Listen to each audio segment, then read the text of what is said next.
Hello, good morning everybody. So today we are going to explaining the lesson a room 10 into 8 और जानते हम सबसे पहले इसकी समरी के बारे में। लेसन ज़्यादा बड़ा नहीं है आपके लिए। समरी में देखिए आप, इसमें Mrs Malik and Mr Malik दोनों husband wife finally decided to build their home in Delhi. अंत में दोनों ने निश्चय किया दिल्ली में अपना घर बनाने का। Transfer from one place to another had almost disturb their life, because जो यहाँ पर रीज़न था कि ये दिल्ली सेटल क्यों हुए परमानेंट, इसका रीज़न ये है कि बार बार क्या था, मिस्टर मलिक का ट्रांसफ़र होता था और उनके इस ट्रांसफ़र की वजह से वन प्लेस टू अनदर, एक प्लेस से दूसरे प्लेस पर उनकी लाइफ डिस्टर्ब होती। Children needs to get proper education and changing their school. बच्चों को आवश्यकता होती है एक उचित शिक्षा की और उनको अपने स्कूल बदलते रहते हैं। Every third year was disturbing their study, और प्रत्येक तीसरा वर्ष उनके स्टडी को डिस्टर्ब करता रहा। Family needs a permanent address, neighbours and friends. इसके साथ साथ परिवार की आवश्यकताएं एक स्थायी एड्रेस और नेबर पड़ोसी, फ्रेंड्स, ये सब चेंज होते गए। इफ़ मिस्टर मलिक ट्रांसफर्ड, यदि मिस्टर मलिक का ट्रांसफ़र होता तो he would only go new place, वो केवल नए जगह पे चले जाते। The whole family would not follow him, पूरा परिवार उनके साथ नहीं जाता। So Maliks got a plan to build their own house, no new house in Delhi. अतः मलिक परिवार के लोगों ने दिल्ली में एक नया घर बनाने का योजना बनाई। They already had a plot in Delhi, Delhi में पहले से ही एक प्लॉट था उनके पास। स्पोर्टिंग ए स्टोर रूम, उसमें सिर्फ उनको एक स्टोर रूम चाहिए था, देखना था। Mrs Malik asked the architect to redraw it to room 10 into 8। Mrs Malik ने आर्किटेक्ट से पूछा कि इसको 10 into 8 के कमरे की तरफ फिर से बनाना है। The size of all medium size bathroom these days, जो इन दिनों में एक बाथरूम की साइज होती है उसकी तरह। She wanted it a little bigger, वह चाहती थी कि ये थोड़ा बड़ा हो। दैन ए स्टोर रूम, फिर एक स्टोर रूम के रूप में। And much smaller than a living room, एक रहने वाले कमरे से थोड़ा ज़्यादा छोटा। बिकॉज, क्योंकि she thought her mother in law could fit in it, उसने सोचा कि उसकी माँ इस कमरे में रह सकती है, उसकी माँ के लिए उपयुक्त हो सकता था ये कमरा। Because she thought the few years only left for the old women, क्योंकि उसने सोचा कि अब इस बूढ़ी औरत के कुछ ही वर्ष बचे हैं। So she wanted that room to her mother in law, अतः वह उस कमरे को अपनी सास के लिए चाहती थी। आफ्टर हर डाइड, उसके मरने के बाद, she wanted to change that room as a store room, और अपनी सास के मरने के बाद वो उसे स्टोर रूम के रूप में यूज करना चाहते थे। ऐसी ही सोच यहाँ पर एक जनरेशन गैप के द्वारा होती है कि जब मिसिज मलिक की जो पुत्र वधू होती है वो भी इसी तरह की सोच रखेगी जिस तरह से इसने अपनी सास के लिए रखी। When the construction was progressing, जब निर्माण कार्य चल रहा था, Mrs Malik could be seen standing with an umbrella overseeing, working and planning in her husband's absence।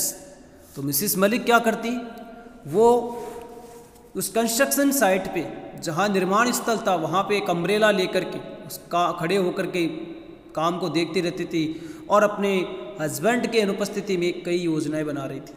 And when the construction got completed, और जब वो निर्माण कार्य कंप्लीट हो गया, government occupied their house for government office, तो सरकार ने उनके उस घर को अपने अधिकार में ले लिया और अब गवर्नमेंट इनको उसका रेंट देने लगी जिससे उनका गुजारा चलने लगा।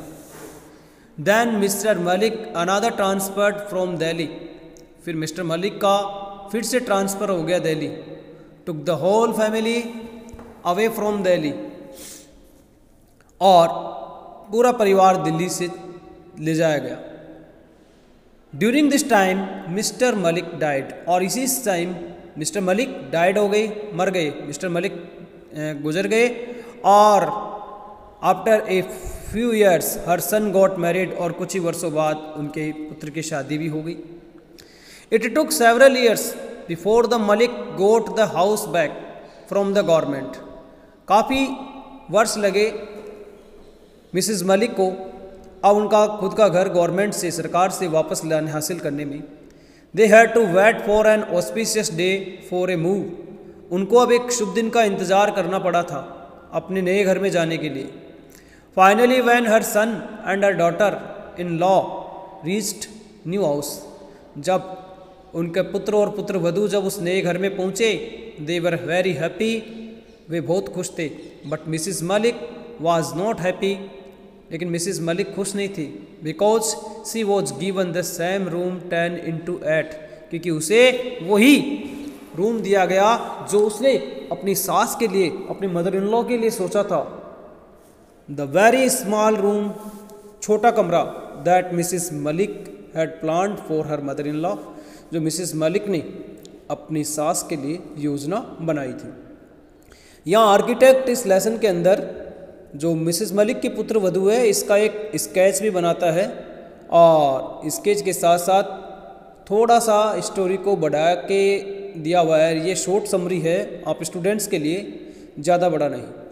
अबाउट द लेसन के बारे में मैं बता दूँ आपको, this lesson is based on the theme of generation gap. ये लेसन है जनरेशन के गैप के, जो पीढ़ी के अंदर गैप होता है उस पर आधारित है। Which is serious threat to our social fabric, जो हमारे सामाजिक जो सोशल फैब्रिक्स है उनके लिए एक खतरे, गंभीर खतरा है। The story highlights low complacency, self importance, how complacency in self importance, मतलब खुद के महत्व के बारे में बताती है। पॉजिटिवनेस, अधिकार, लैक ऑफ प्रॉपर अंडरस्टैंडिंग, और एक उचित समझदारी की कमी, and mutual love and care, परस्पर प्रेम और ध्यान, कैन वाइडन दिस गैप, जो इस गैप को विस्तृत बना सकते हैं। The writer voices highlight the growing tendency of ill treating one's own parents. लेखक ने यहाँ पर डॉक्टर के सुब्रमण्यम के द्वारा ये लिखा है, उसकी आवाज़ ये हाईलाइट करती है कि ये जो परंपरा है बुरे व्यवहार वाली किसी के माता पिता और उसके ग्रैंड पेरेंट्स के लिए, by the modern fashionable society, जो आज का आधुनिक परंपरागत समाज है, उसके द्वारा जो इल ट्रीटिंग बुरा व्यवहार होता है, उस बढ़ती हुई परंपरा के ऊपर ये हाईलाइट प्रकाश डालती है। इट इज़ ए थॉट, ये एक विचार है, provoking story which is satire on our society system, जो हमारे सोसाइटी के सिस्टम के लिए बताई गई है। तो इस लेसन में मेन जो बात है यहाँ पर मिसेस मलिक की, और मिसेस मलिक जैसा अपनी मदर इन लॉ के लिए सोचती है वैसा ही इसके पुत्र वधू भी इसके लिए वैसा ही सोचती है। तो यहाँ पर बात यह आ रही है लेसन के अंदर कि अपने जो बुज़ुर्ग लोग हैं, हमारे जो बुज़ुर्ग लोग हैं, उनके साथ कभी भी हमें दुर्व्यवहार नहीं करना चाहिए, क्योंकि ज़रूरी नहीं जैसा हम आज हमारे पेरेंट्स के साथ ट्रीट कर रहे हैं वैसा ही ट्रीट आने वाली पीढ़ी हमारे साथ करेगी, इसमें कोई शक नहीं है।